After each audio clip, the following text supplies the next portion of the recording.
Assalamualaikum warahmatullahi wabarakatuh. Kenalkan, nama saya Muhammad Irsyad. Saya berasal dari jurusan Sistem Informasi kelas 4C. Pada kesempatan kali ini saya akan menjelaskan tugas saya dengan judul Project Management Office atau PMO. Definisi dari Project Management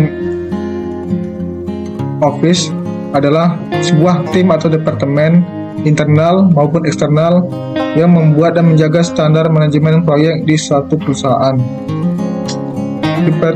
Departemen PMO mencatat status perkembangan dari setiap proyek yang dikerjakan dan memastikan bahwa proyek-proyek tersebut dilakukan sebaik mungkin. PMO juga memastikan perusahaan dapat menyelesaikan setiap proyek tepat waktu dan sesuai dengan budget yang telah ditentukan. Kedua, jenis-jenis Project Management Office. Mengutip dari TOMS, terdapat 3 jenis PMO yang memiliki tingkatan kontrol berbeda terhadap proyek perusahaan. Di antaranya, direktif. PMO jenis ini memegang kontrol penuh dalam proyek perusahaan karena mengatur keberlangsungan perusahaan secara langsung. Tingkat kontrol yang dipegang PMO perusahaan sangat tinggi.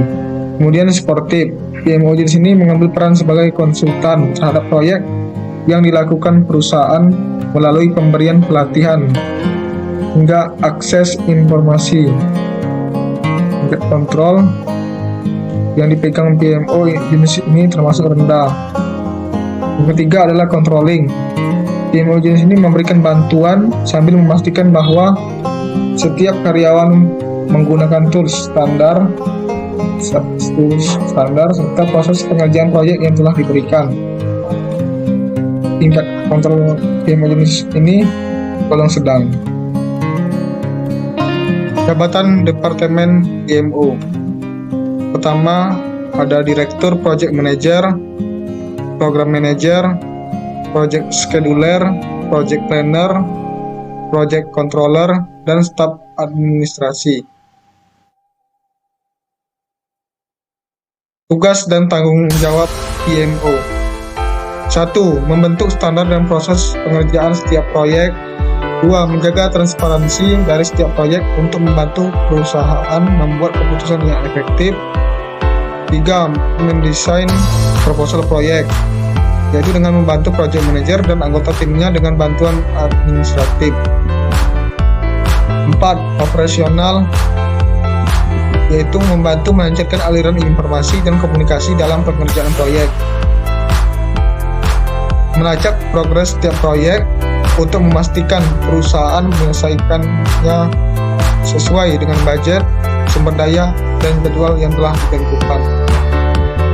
5. Memilih dan memprioritaskan proyek yang akan dikerjakan berdasarkan corporate strategi serta tujuan perusahaan. 6. Memberikan cara dan template untuk pengerjaan proyek berdasarkan proyek-proyek sebelumnya yang sukses. 7. Memfasilitasi tim proyek untuk mengefektifkan proses kerjanya serta memberikan mentoring dan coaching seputar pengerjaan proyek dengan cara mengatur dokumentasi dari pengerjaan proyek. Skills yang dibutuhkan dalam PMO. Pertama, perhatian terhadap detail. Ketika menilai sebuah proyek, pekerja di bidang PMO harus memperhatikan secara detail untuk memastikan proyek yang sedang dan telah dikerjakan sesuai dengan misi perusahaan. 2. Komunikasi. PMO akan berkomunikasi dengan banyak departemen ketika mengerjakan proyek. PMO harus bisa berkomunikasi dengan baik secara tertulis maupun verbal. Tidak hanya itu, kemampuan aktif listening pun harus digunakan untuk memahami kebutuhan orang lain. 3. Ada manajemen proyek untuk membantu perusahaan mencapai goals-nya. Pekerja di bidang PMO harus bisa memprioritaskan dan mengatur beragam proyek yang dikerjakan perusahaan. Keempat, visi yang baik. Ketika mengerjakan proyek, PMO dapat melihat goals jangka panjang dan jangka pendek perusahaan untuk membuat proyek tersebut sesuai dengan misi perusahaan.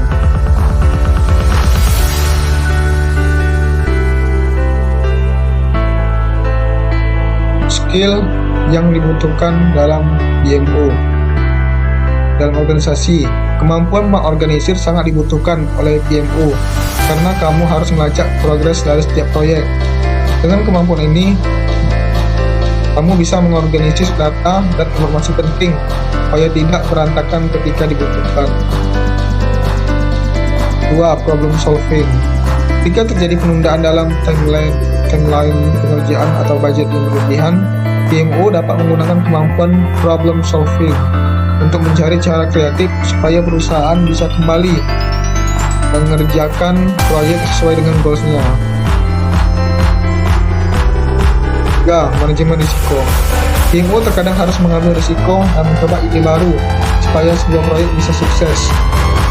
Di sisi lain, memiliki rencana cadangan dibutuhkan apabila ide baru tidak berjalan dengan baik. Mungkin itu saja yang dapat saya sampaikan. Lebih dan kurangnya saya mohon maaf. Saya akhiri dengan wabillahi taufiq wal hidayah. Wassalamualaikum warahmatullahi wabarakatuh.